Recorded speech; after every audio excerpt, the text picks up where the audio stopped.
네, 여러분 안녕하세요. 자, 이번 시간에는 우리가 그동안 살펴봤었던 이러한 이 각종 시설과 관련되어 있는 이 각종 경비 유형들에 대해서 살펴본 거에 이어서 이번에는 컴퓨터 범죄에 대한 각종 유형들을 한번 같이 살펴보도록 하겠습니다. 특히 컴퓨터 범죄는 요즘 가면 갈수록 이러한 하드웨어적인 우리가 하드웨어를 지키는, 즉 이 각종 시설이라든가 어떤 장소를 지키는 것만큼이나 중요한, 즉 소프트웨어를 지키는, 그래서 각종 정보라든가 아니면은 중요한 데이터, 중요한 이 각종 이 연구 자료들을 지키는 데 있어서 가장 중요하게 요즘 생각되는 거고, 특히 최근에는 개인정보 보호와 함께 이러한 각종 정보 보호에 대한 내용들까지 가면 갈수록 사회가 점점 ICT 중심의 사회로 변하면서 굉장히 중요성을 더하고 있는 그러한 실정인 거 여러분도 잘 알고 계실 겁니다. 그래서 이번 시간에 컴퓨터 범죄에 대한 각종 유형들과 수법들을 어떻게 방어를 해야 될지에 대해서 같이 한번 살펴보도록 하겠습니다.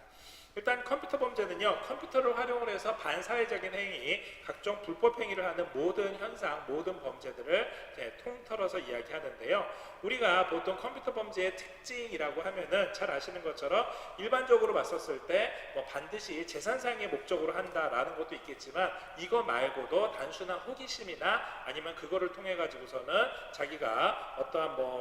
이거를 통해 가지고서는 남들한테 자랑하고 싶은 마음, 이런 것도 있겠고요. 그 외에 개인적인 스토킹을 포함을 해서 사이버 스토킹을 포함을 해서 개인적인 보복이라든가, 또한 최근에는 각종 이 SNS를 통해서 정치적인 목적이라든가 어떤 사회 경제적인 목적, 기타 각종 지적인 허영심, 지적인 탐구심, 이런 것들이 모두 다 혼재되어 있어서 일어나기도 합니다. 그래서 보통 컴퓨터 범죄의 행위자들이 어떤 사람인가 보면은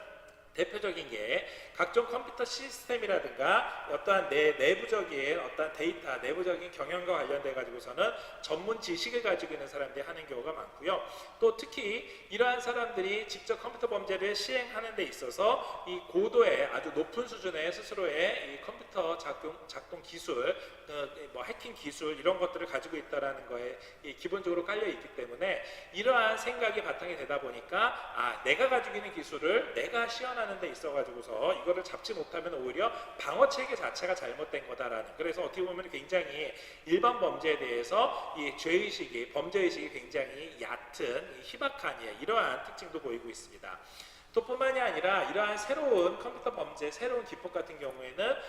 반드시 우수한 대학이라든가 우수한 석박사가 돼야지만 할 수 있는 게 아니라 아주 단순한 프로그램 가지고, 그리고 이 해킹 프로그램이 아무래도 이 사람들끼리의 이 아주 은밀한 수단으로 해가지고서는 서로 오고 가다 보니까 이 거의 대부분 B2B 사이트를 통해서 오고 가는 이 데이터를 중심으로 해서 각종 이 해킹 프로그램들, 이러한 것들이 소비가 되다 보니까 자연스럽게 굉장히 연소자들도, 즉 나이가 어린 청소년들이나 심지어는 중학생들도 이러한 이 컴퓨터 범죄에 관심을 가지고 지식을 습득해서 젊은 층을 중심으로 해서 일어나는 경우가 거의 대부분입니다. 또 상당수는 이게 거의 대부분 초범의 형태로, 즉 한번 호기심 삼아서 해봤다가 한두 번 잘 되고 나면은 그게 점점 확장되는, 그래서 어떠한 이 반드시 높은 컴퓨터 기술을 가지고서는 이 고도의 훈련을 쌓아서 계속해서 일관적으로 어떠한 이 경제적인 이익을 편취하는 게 아니라 어떠한 일회성, 흥미성, 이런 식으로 해서 일어나는 특징도 가지고 있습니다. 자, 이러한 범행의 측면에서도 특징들을 한번 살펴보면은요, 이게 만약에 한번 컴퓨터 범죄가 성공을 하게 되면은 이러한 기본적으로 컴퓨터 조작 방법, 컴퓨터 관련되어 있는 해킹 프로그램과 관련되어 있는 기본적인 기술을 습득하고 나면은 이 사이트뿐만이 아니라, 그렇죠, 다른 사이트라든가 아니면 다른 나라에서도 이러한 기술을 활용을 할 수가 있기 때문에 임의로 쉽게 사용 가능하기 때문에 조작행위라든가 각종 불법 행위가 빈번하고 연속적으로 일어나기도 합니다. 또 컴퓨터 시스템의 조작자가 단시간 내에 굉장히 많은 데이터들을 처리하기 때문에 이로 인해 가지고 일어날 수 있는 피해도 굉장히 삽시간에 광범위하게 일어날 수가 있습니다. 즉 한 번 뚫린 데이터는 이거죠, 그 안에 있는 모든 전체의 데이터까지 모두 다 영향을 미치게 되는 거죠. 뿐만이 아니고 가장 중요한 것, 즉 이러한 컴퓨터 범죄가 설령 일어났다 하더라도 이러한 범행을, 즉 이러한 피해를 직접 발견하거나 이거에 대한 입증을 하기가 굉장히 곤란하다는 점도 있습니다. 즉 컴퓨터 조작을 통해 가지고서는 이 컴퓨터 기술을 통해 가지고서 일어나게 되는 각종 불법 행위, 부정 행위 같은 경우에는 이게 당연히 불법 행위임에도 불구하고 이게 만약에 앞서 말씀드린 것처럼 정말로 이 정보보호상에 있어가지고서는 만약에 허점이 있었다라고 했었을 경우에는 어떻게 보면은 이거를 정확하게 막지 못했던 이러한 이 사이버 시큐리티 내에서의 어떠한 미비 사항까지도 어떻게 보면 노출이 되는 거기 때문에 이 처리되는 양이 굉장히 단시간 내에 많은 양이 오갈 경우에는 그걸 일일이 잡아내지 못하는 경우도 발생할 수 있고요. 또 이게 반드시 그 나라에서만 일어나는 게 아니라 국경을 초월을 해서 뭐 시간대를 초월을 해가지고서는 언제든지 어떤 곳에서든지 간에 일어날 수가 있기 때문에 범행 수집을 직접 발견을 하고 범행을 직접 발견을 하고 그 증거를 수집하는데 굉장히 곤란한 경우도 있습니다. 또 말씀드린 것처럼 뭐 개인정보 피해를 포함을 해가지고서는 한 번 사건이 일어났다 하면은 굉장히 많은 어떠한 시간적 아니면 경제적인 손실이 예상되기 때문에 그 피해를 최소화시키기 위한 사이버 시큐리티와 관련돼서 가면갈수록 중요성이 더해지고 있는 겁니다. 최근에 이러한 각종 컴퓨터 범죄의 동향을 살펴보시면은 잘 아시는 것처럼 인터넷이 보편화되면서 사이버 공간을 중심으로 해서 굉장히 많은 경제적인 활동과 굉장히 많은 사회적인 활동들이 있습니다. 결국 그렇게 되다 보면은 당연히 여기에서도 범죄의 위험이 점점 증가할 수밖에 없고요. 최근에는 뭐 국제사회가 거의 대부분 인터넷으로 연결이 되어 있고 이제는 모바일 중심으로도 옮겨가고 있기 때문에 당연히 이러한 각종 컴퓨터 범죄는 더욱더 그 영향력이 클 수밖에 없는 상황입니다. 뿐만이 아니라 각종 이 컴퓨터 범죄와 관련되어 있는 범죄 수법이라든가 유형 이런 것들이 점점 지능화되고 전문화되고 이러고 있기 때문에 여기에 따라서 가면 갈수록 여기에 대한 방어를 해야 될 사이버 시큐리티의 기능도 사이버 시큐리티의 전문성도 점점 높아져야 되는 그러한 상황이고요. 더 나아가서 이러한 것들이 그냥 혼자 개인의 일탈이 아니라 어떠한 조직에 의해서 또는 더 나아가서 테러 집단에 의해서 일어났을 경우에는 훨씬 더 큰 피해를 입을 수가 있습니다. 앞서 말씀드린 것처럼 바로 사이버 공간의 특성상 어떠한 범죄 시간이라든가 공간, 범죄 영역 이런 것들이 한정되어 있지 않고 언제 어디서든 간에 이 굉장히 광범위하게 일어날 수가 있습니다. 그렇기 때문에 광범위하게 일어날 수 있고 굉장히 다양한 시간대에 일어날 수 있다는 것은 그만큼 피해도 굉장히 클 수밖에 없다는 것을 반드시 꼭 알아둬야지 될 겁니다. 자, 더 나아가서 이제는 네트워크가 전 세계로 함께 연결되어 있기 때문에 자연스럽게 이게 단순하게 우리나라에서만 일어나는 범죄가 아니라 그렇죠. 국제 공조를 통해서 해결해야 되는 문제로 발전하는 경우도 굉장히 많고요. 우리나라의 개인정보가 우리나라에서만 쓰이는 게 아니라 그렇죠. 뭐 중국이라든가 뭐 북한이라든가 다른 나라에서도 우리나라 개인정보를 활용을 해서 다른 불법 행위에 악용할 수 있는 이러한 문제도 있습니다. 앞서 말씀드린 것처럼 컴퓨터 범죄로 의해서 일어나게 된 이 사건 사고에 대해서 고의 입증, 즉 수사에 어려움이 있어서 즉 이게 고의로 의한 것인지 아닙니다. 나는 뭐 거기 사이트에 들어가서는 몇 번 다른 걸 눌러봤는데 거기에 했더니 관리자 계정으로 우연찮게 들어가가지고 했습니다 라고 이렇게 주장을 할 경우에는 고의나 아니면 과실을 입증하는 게 굉장히 어려울 수도 있습니다. 또 더 나아가서 이러한 각종 사이버 관련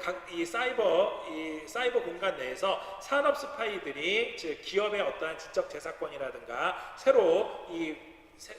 이제 출품을 하려는 새로운 아이템이라든가 물건에 대한 중요한 정보라든가 이런 것들이 이 사회에 먼저 공개가 될 경우에는 당연히 시장 가격에 의해서도 그리고 각종 뭐 입찰 가격과 관련돼서도 고도의 기업 비밀들이 탈취가 될 가능성도 있고요. 기타 개인이나 어떠한 단체, 회사의 경제적인 이익을 추구하는 산업 스파이가 증가하게 되면은 각종 데이터를 보완하는 데 있어서도 굉장히 중요한 이 경비 업무가 필요할 거라고 생각이 됩니다. 이러한 컴퓨터 범죄의 각종 유형들을 한번 살펴보시면은요, 일단 컴퓨터를 이용하는 것 자체에 대해서 컴퓨터를 사실상 작동을 못하게 하는 이러한 행위들도 있을 수가 있습니다. 예를 들어서 컴퓨터 자체의 프로그램이라든가 기타 컴퓨터 내 외부에 있는 각종 데이터 보관 장치, 기억 장치 이러한 것들을 아예 중지를 시키도록 바이러스를 심어놓거나 파괴를 시키는 행위 자체가 삭제를 시켜버린 자체가 이게 시설물 파괴도 굉장히 중요하겠지만 이러한 건물의 파괴는 건물은 사실 뭐 당연히 일어나면 안 되겠지만 건물의 파괴는 건물을 다시 지으면은 100% 원상복구가 됩니다. 하지만 컴퓨터 내에 있는 데이터가 파괴될 경우에는 여기에 있는 데이터, 여기에 있는 재산상의 어떤 이익은 이러한 건물에 비하지 않을 정도로 굉장히 큰 경우가 많습니다. 그래서 이 업무 전체가 마비됨으로 해가지고서 이렇게 되는 경제적인 손해는 상상도 못할 정도로 크기 때문에 결국 이 컴퓨터를 사용 못하게 하게 되는 이러한 각종 바이러스라든가 사이버 테러 이러한 것들을 항상 주의를 할 필요가 있습니다. 더 나아가서 일부 기업들 또 뭐 거의 대부분의 기업일 수도 있는데요. 보통 그 기업에 있는 중요한 정보, 중요한 뭐 홈페이지 이런 것들이 만약에 이 사이버 테러를 당했다라고 했을 경우에는 그 기업의 이미지 자체도 굉장히 추락할 수가 있습니다. 결국 이러한 각종 데이터라든가 아니면은 자신의 대외적인 이미지를 지키지 못했다라는 사실로 인해 가지고 결국 컴퓨터 범죄가 일어났을 경우에 컴퓨터 범죄, 이 사이버 범죄와 관련돼 가지고 고발을 하지 못하는 경우도 있을 수가 있고 또 더 나아가서 범죄자들이 비난을 받을 뿐 여기에 혹시 만약에 중대한 처벌을 받지를 않고 오히려 범죄 전과가 오히려 그 사람의 어떤 경력이 돼가지고 이 범죄를 했었던 이 범죄자가 오히려 사회적으로나 아니면 인터넷 커뮤니티에서는 더 추앙을 받는 역효과까지도 일어난 경우도 있습니다. 물론 이제 그로 인해 가지고서는 이제 기업의 부정적인 이미지가 어떤 개인의 뭐 투사적인 것과 개인의 영웅적인 게 함께 투사가 돼가지고서는 그러한 악영향이 일어나기도 하는데 어쨌든 이러한 이 컴퓨터 범죄와 이 컴퓨터를 즉 범죄를 하려는 사람들과 이거를 막으려는 기업이나 막으려는 집단 입장에서는 항상 끊임없이 사이버 상에서 사실상 눈에 보이지 않는 전쟁을 하고 있다라고 봐야지 될 겁니다. 그 외에도 각종 컴퓨터 금융범죄 케이스들이 있는데요. 예를 들면은 대표적인 게 자료나 정보를 절도하는 거겠죠. 즉 정보를 가지고 있는 회사, 정보를 가지고 있는 연구실, 정보를 가지고 있는 아주 중요한 데이터를 가지고 있는 곳에서는 당연히 도난당하게 되는 이 데이터, 도난당한 정보가 상대방 회사라든가 아니면 공공에 퍼졌을 경우에 어떤 유역의 이익이 있다고 생각됐을 경우에 굉장히 위험할 수가 있습니다. 또 부정직하게 컴퓨터를 사용을 하게 되는 것을 단말기를 이 다른 용도로 사용을 하게 됨으로 해가지고 또 더 나가서 그 기업들이 사용하고 있는 통신망 자체를 도청을 하거나 여기에 있는 것을 정보를 하는 경우 이런 것들도 용역절도에 해당이 될 수가 있고요. 컴퓨터를 통해서 막대한 양의 상품을 사람을 거치지 않고 다른 사람의 구좌로 옮기거나 다른 사람한테 물건을 막 배송을 한다라든가 이런 것들도 재산을 절도하는 형태로 워낙 요즘 온라인 쇼핑몰이 활성화되고 있기 때문에 이러한 금융거래상에 있어서 절도 행위로 볼 수가 있습니다. 뿐만이 아니라 라운드다운 기술이라고 해서 이 컴퓨터 프로그램을 조작을 해가지고 어떠한 이 컴퓨터 상에서 일어나고 있는 각종 금융정보 내에서 우리가 각종 포인트라든가 아니면 아주 작은 돈들 이러한 것들을 별도의 계좌로 모아가지고서는 이거를 따로 한꺼번에 모았을 경우는 굉장히 큰 돈이 돼서 누군가한테 경제적인 이익으로 되는 거 소위 말하는 예전에 보면은 낙전 수입이라고 해가지고 어떠한 이 대규모의 돈이 움직이거나 아니면은 여러 명한테 분배되는 거에 있어서 그렇죠. 이 감쇄되는 자연스럽게 절삭되는 이러한 금액들을 따로 모았을 경우에 이러한 것들이 금융절도의 형태로 일어나기도 합니다. 그 외에 컴퓨터를 통해서 즉 사이버 공간을 통해 가지고서는 협박을 하거나 아니면 그 사람의 예를 들어서 이 개인 정보가 있는 사진, 개인 정보가 있는 폴더 아니면 기타 무슨 몸캠 같은 거를 통해 가지고서는 이 개인 정보를 획득했을 경우에 이거를 가지고서는 상대방을 협박하는 이러한 범죄가 일어날 수도 있겠고요. 잘 아시는 것처럼 컴퓨터와 관련돼서 각종 금융 사기라든가 횡령 즉 이 보통 기업이 있으면은 기업 내에 있는 컴퓨터를 잘 알고 있는 회사원, 내부 직원 이러한 사람들이 고객 내에 있는 구좌에 있는 돈을 자기 돈으로 옮겨서 이걸로 주식 투자를 하거나 아니면 이걸로 경마 같은 걸 했다가 채워넣지 못함으로 해가지고서는 평상시에는 눈에 보이지 않지만 정말로 그 고객이 돈을 인출하려고 할 때는 당연히 사고가 터지게 되는 이러한 것들도 컴퓨터의 각종 금융범죄의 형태로 볼 수가 있습니다. 그 외에 컴퓨터 부정조작 사례도 있는데요. 예를 들면은 어떤 컴퓨터를 처리하거나 아니면 컴퓨터를 처리를 통해 가지고서는 인쇄해야 되는 결과가 있는데 이 인쇄해야 되는 결과나 아니면 처리되는 결과를 조작하는 거죠. 즉 이 조작을 한다는 걸 통해서 제3자나 아니면 다른 사람 또 그 조작된 서류를 이용을 해서 다른 기업이 이익을 얻게 된다라는 것 자체가 일종의 사기 행위로 볼 수가 있습니다. 그래서 예를 들어서 컴퓨터로 당연히 은행에 직인 찍혀서 나오는 서류를 위조하거나 아니면은 어떤 아주 중요한 금융 정보라든가 아니면 뭐 이렇게 자녀재산 확인이라든가 뭐 이러한 것들을 소위 말하는 부정 조작을 통해 가지고서는 다른 형태로 해서 인출을 하게 되면은 이 서류 자체가 은행에서 발급했다라는 공신력을 가지고 있으면서 기업에서 보증해준다라는 공신력을 가지고 있음으로 해서 이 서류를 다른 용도로 사용하게 되는, 그래서 경제적인 이익을 얻게 되는 이러한 부정조작의 사례가 있을 수 있고요. 또 컴퓨터 자료 처리 과정에 있어서 거기에 중간에 개입을 해가지고 컴퓨터로 인해서 처리되거나 전달되거나 보존해야 될 데이터가 있는데 이거를 따로 잘 저장을 해놨다가 이거를 변경을 해가지고서는 제3의 목적으로 사용하는 것, 즉 어떠한 인출된 서류의 형태로든 아니면은 조작된 데이터의 형태로든 이런 걸 통해서 경제적인 이익을 얻게 되는 각종 부정조작의 형태가 있습니다. 이러한 이 부정조작의 형태는요, 뭐 다양한 방식들이 있게 되는데요. 예를 들면은 입력조작, 즉 불법적인 목적을 달성하기 위해서 입력될 자료를 조작을 해가지고서는 컴퓨터로 하여금 거짓 처리, 아예 입력 단계에서부터 하게 되는 게 있는가 하면은요, 프로그램 조작, 즉 정상적인 프로그램을 통해 가지고서는 기본적으로 프로세스를 진행해야 되지만 여기에 몇 개의 중요한 명령어라든가 아니면은 여기에 잘못 오류를 하게 되는 이러한 데이터라든가 아니 이러한 이 프로그램들을 심어 놓음으로 해가지고 이 결과 결론적으로 프로그램이 정상 가동한 것처럼 보이는데 우리가 그러니까 그 사람이 의도했었던 부정적인 아니면은 뭐 의도했었던 그 목적의 결과물로 이 결과값이 나오게 하는 이런 프로그램 조작의 형태, 아예 입력 단계에서부터 아니면은 이 프로그램에 새로 삽입되어 있는 다른 명령어를 통해서 이 원하는 이 답을 얻게 하는 이러한 조작. 그 외에 이 콘솔 시스템, 즉 컴퓨터를 총괄적으로 조종하는 장치가 있으면은 이 총괄적으로 장치를 하는 이 기계 장치 자체에 어떠한 이 입력 순서를 변경을 하거나 아니면 여기 자료 처리 과정에 있어서 처리돼야 될 정보 이 중요한 데이터베이스가 되는 중요한 정보들이나 중요한 숫자값을 변경시켜서 하게 되는 콘솔 조작 방법, 그리고 올바르게 출력된 출력물 자체에 따로 사후 변조를 해가지고 이렇게 정식으로 은행에서 출력된 아니면 정식으로 기업에서 출력된 거를 그 종이를 다시 다른 출력기기에 넣어가지고서는 새롭게 조작하는 방법, 이러한 것들까지도 뭐 다양한 형태로서 이러한 각종 컴퓨터 부정 조작 방법들이 있을 수 있습니다. 결국 이러한 컴퓨터 부정 조작을 한다는 얘기는 결론적으로 이러한 조작 과정을 통해 가지고서는 어떠한 불법적인 목적, 불법적인 이익을 얻게 된다는 게 컴퓨터와 관련되어 있는 부정 조작의 핵심적인 목적이라고 볼 수 있습니다.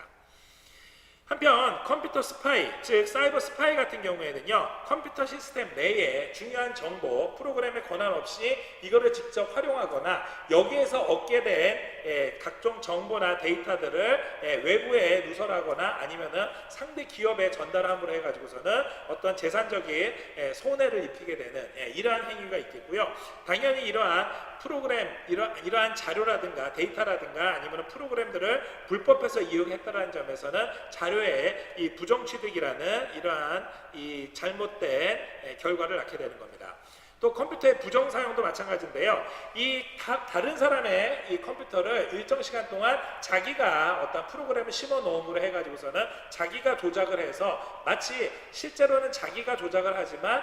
뭐 권한이 있는 사람이 직접 정상적으로 입력한 것처럼 그렇게 원격 조작을 하는 방법이라든가, 또 컴퓨터를 이용할 권한이 없는 사람이 자신의 일을 처리하기 위해서 일정 시간 동안 다른 컴퓨터를 이용함으로 해서 이것 자체도 다른 사람의 컴퓨터가 실제로는 원래 목적대로가 아니라 다른 목적으로 사용한다는 거에서 재산상의 손해를 일으키는 경우도 부정사용의 한 방법이라고 보겠습니다. 또한 컴퓨터에 권한이 없는 사용 케이스도 있는데요. 예를 들면은 사용 권한이 없는 사람이 컴퓨터를 사용하는 겁니다. 대표적인 게 뭘까요? 그렇죠. 바로 아이디라든가 패스워드를 비밀리에 획득을 해가지고서는 이걸로 사용하는 거겠죠. 예를 들면은 이런 케이스 같은 경우에는 그렇죠. 우리가 알고 있는 개인정보가 유출되면서 제2차, 제3차 범죄의 행위가 야기될 수 있는 이러한 우려가 있는 겁니다. 그 외에도 이 위장수법을 통해 가지고 어떠한 규정 절차를 통하지 않고 컴퓨터 회선이라든가 컴퓨터 아이디에, 즉 자격이 없는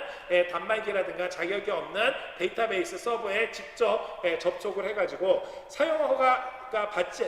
받지 않은 사람이 마치 사용허가를 받은 다른 사람이 접속해가지고서는 사용하는 것처럼 하게 되는, 소위 말하는 이 아이디라든가 이 비밀번호를 편취를 해서 얻게 되는 권한 없는 사용도 이 컴퓨터 범죄의 한 유형으로 볼 수가 있습니다. 뭐 컴퓨터 해킹 같은 경우에는 여러분들 잘 아시는 것처럼 통신망을 통해서 다른 사람의 컴퓨터 시스템에 직접 들어가서 여기에서 뭐 시스템 운영 자체를 뭐 정지시키거나 여기에 있는 자료를 편취하거나 여기에 있는 자료를 데이터를 파괴를 하거나 이러한 것들인데, 대표적인 게 이러한 사이버 컴퓨터의 이 불법 해킹 같은 경우에는 굉장히 사회적으로나 경제적으로 심각한 피해를 일으킬 수가 있는 겁니다. 이러한 컴퓨터 범죄의 수법들, 대표적인 것들을 몇 가지를 보시면은요, 먼저 이 부분 잠식 수법이라고 하는데, 여러분들 아마 살라미 기법으로 만약에 많이 들어보셨을 겁니다. 즉 어떤 일을 수행하는 데 있어서 작은 이익들을 끌어모으거나 아니면 거기에 각각의 분할되어 있는 프로그램들을 각각 심어 놓는데, 그게 정상적으로 구현될 때는 그 프로그램들이 한꺼번에 모아져 가지고서는 어떤 불법 행위를 하게 하는 겁니다. 결국 이렇게 불법적인 행동을 하기 위해서 거기에 있는 이 각각의 데이터라든가 아니면 각각의 프로그램들, 거기에서 일부 얻게 되는 경제적인 이익들을 따로 한꺼번에 모아서 한다는 점에서 이 부분 장치 수법, 즉 이 살라미 기법이라고 얘기를 하기도 하고요. 그 외에 슈퍼제핑이라고 해서 운영자로 위장하는 게 있겠죠. 즉 예를 들어서 컴퓨터 내에 접근을 할 수 없는 영역에 부정적으로 들어가는 건데, 대표적인 게 앞서 말씀드린 것처럼 불법적으로 획득한 아이디라든가 아니면은 비밀번호를 통해서 아니면은 제3자의 컴퓨터를 그렇죠, 원격에서 해킹을 해가지고 하는 방법이 있을 수 있습니다. 자, 이 데이터 니들링이라고 해가지고 자료 파괴 수법이 있는데요. 데이터 니들링 같은 경우에는 이 컴퓨터 내에 있는 데이터 파일을 생성, 처리, 기록, 뭐 전송 이러한 과정이 있으면은 여기에 컴퓨터 시스템 내에 어떠한 불법 해킹을 통해 가지고서는 여기에 있는 데이터를 뭐 절취하거나 삭제하거나 변경하거나 추가 함으로 해가지고서는 어떤 경제적인 손해를 입히거나 자신한테는 경제적인 이익을, 사회적인 손해를 입히는 이러한 경우도 있을 수 있고, 이 소위 말하는 스캐뱅킹이라고 해서 일종의 쓰레기 주워 모으기라고 합니다. 즉 컴퓨터 메모리 내에 전 사용자가 아니면 다른 사람들이 사용했었던 내용들이 남아있으면은 이러한 내용들을 일정 시간마다 이렇게 보내주도록 하거나 그거를 모아놨다가 따로 이쪽으로 전송을 하게 하는 겁니다. 자, 그러면은 그러한 프로그램 하나만 심어놨다 하더라도 그렇죠, 그거를 통해 가지고서는 정기적으로 또 내지는 부정기적으로 항상 어떠한 정보를 획득을 할 수가 있기 때문에 이런 걸 통해 가지고서는 자연스럽게 이 사이버 스파이 범죄, 컴퓨터 범죄로 하나로 진행을 시키는 겁니다. 자, 트로이 목마라고 하면은요, 즉 사용자가 알지 못하는 프로그램을 여기에 미리 심어 놓고서는 이 프로그램이 작동을 하면서 여기 트로이 목마가 가지고 있는 원래의 목적, 예를 들어서 뭐 시스템을 파괴를 하는 거라든가 아니면은 컴퓨터가 원래 프로세스대로 해야 되는데 거기에 잘못된 형태로 해가지고서는 결과값이 나오게 한다라든가 이런 식으로 하는 겁니다. 그래서 이런 트로이 목마 같은 경우에는 제일 처음에 깔릴 때에는 뭐 그냥 뭐 일반 프로그램처럼 깔리거나 아니면은 전혀 컴퓨터 사용과 관련되어 있는 프로그램이 아니라 뭐 간단한 게임 프로그램처럼 깔려 있지만 실제로는 외관상으로만 게임 프로그램이고 실제는 이 컴퓨터 내에 있는 다른 부정 조작이라든가 각종 부정 사용을 이끌게 하는 이러한 악성 프로그램들입니다. 자, 트랩도어라는 거는요, 함정문 수법이라고 해서 대규모 프로그램 과정에 있어가지고 프로그램을 수정할 수 있는 명령어를 삽입하게 되는데, 이때 이러한 명령어들이 완성된 이후에 모두 삭제해야 하는데 이게 삭제되지 않고서는 남아있으면서 하는 겁니다. 이게 단적인 예가 어떤 게 있냐면요, 보통 프로그램을 우리가 사용을 하는 프로그램 같은 경우에는 일반적으로 사용을 하지만 그 외에 실제 프로그램이 깔기 위해 가지고서는 뭐 예를 들어서 뭐 공인인증서 사용한다를 하기 위해서는 그렇죠, 반드시 깔아야 되는 프로그램들이 있습니다. 그런데 반드시 깔아야 되는 프로그램들 중에서 당연히 새로운 프로그램이 업데이트되거나 하면은 기존에 있는 프로그램을 없애야지 되는데, 이 중에 혹시 남아있는 악성 프로그램이 그렇죠, 새로 깔리는 프로그램보다도 더 중요한 기능을 함으로 해가지고서는 새로운 오류를 만들어내는 이러한 수법으로 사용할 수 있는 컴퓨터 범죄의 기법도 있고요. 자, 와이어 태핑이라고 해서 데이터 통신을 하는 데 있어 가지고 불법적으로 이 단말기에 접속을 시켜서 이걸 통해 가지고서는 조작을 하거나 자료를 편취를 해 가지고 하는 겁니다. 자, 이런 거 같은 경우에는요, 원격 제어를 하는 건데, 평상시에는 여러분들이 뭐 노트북이나 이런 것들을 꺼놓고 있지만 노트북을 켜놓은 상태에서 이게 인터넷 망을 통해 가지고 만약에 해킹이 됐다 하면은, 그렇죠, 여기에서 우리가 잘 알고 있는 것처럼 뭐 거기에 있는 이 노트북에 있는 캠이 항상 24시간 켜 있음으로 해가지고서는 여기에 뭐 개인정보라든가 뭐 개인의 노출 사진이라든가 이런 것들이 녹화가 돼서 다른 사람한테 간다라든가, 또 이 사용자가 평상시에는 당연히 화면 보기로 보호를 하고 있다라고 생각했지만 화면 보기 안쪽에 있는 중요한 데이터들은 항상 녹화가 돼서 다른 사람한테 보낸다라든가 이런 것들이 일종의 와이어 태핑으로 해가지고서는 사용하게 되는 컴퓨터 범죄입니다. 한편 피싱, 파밍, 스미싱 같은 경우에는 최근에 모바일을 중심으로 해서 많이 일어나고 있는 건데요. 이 개인정보의 프라이빗과 낚시라는 피싱의 합성으로 해서 개인정보를 부정하게 얻으려는 목적으로 해가지고 이메일이나 메신저 프로그램을 통해 가지고서는 먼저 사람들한테 접근을 해서 이거를 통해 링크를 타고 들어갔거나 이거에 맞춰 가지고서는 연결되어 있는 사이트로 들어갔더니 우리가 평상시에 쓰고 있던 뭐 은행 사이트, 아니면 우리가 평상시에 사용하고 있었던 대표적인 포털 사이트다 해서 여기에 본인이 평상시에 넣는 대로 아이디와 비밀번호를 넣었더니, 말씀드린 것처럼 이 아이디와 비밀번호가 그 사이트에서 사용되는 것처럼 보이지만 실제로는 가짜 사이트에서 얻게 된 이 비밀번호와 이 가짜 사이트에서 얻게 된 아이디를 가지고서는 제2, 제3의 사이트에서 사용하게 되는 이러한 피싱 사이트들이 불법적으로 요즘 많이 유행하고 있습니다. 또한 파밍 같은 경우도요, 이 앞서 말씀드렸었던 피싱에다가 조작을 뜻하는, 그래서 뭐 이 팜을 뜻하는 파밍을 이야기하는 건데, 공식적으로 운영하고 있는 사이트의 도메인 중간 자체를 아예 탈취를 하는 겁니다. 그래서 실제로 이 파밍 사이트에 들어가면은요, 이 파밍 사이트가 사실상 우리가 보고 있는 일반 사이트, 우리가 보통 있는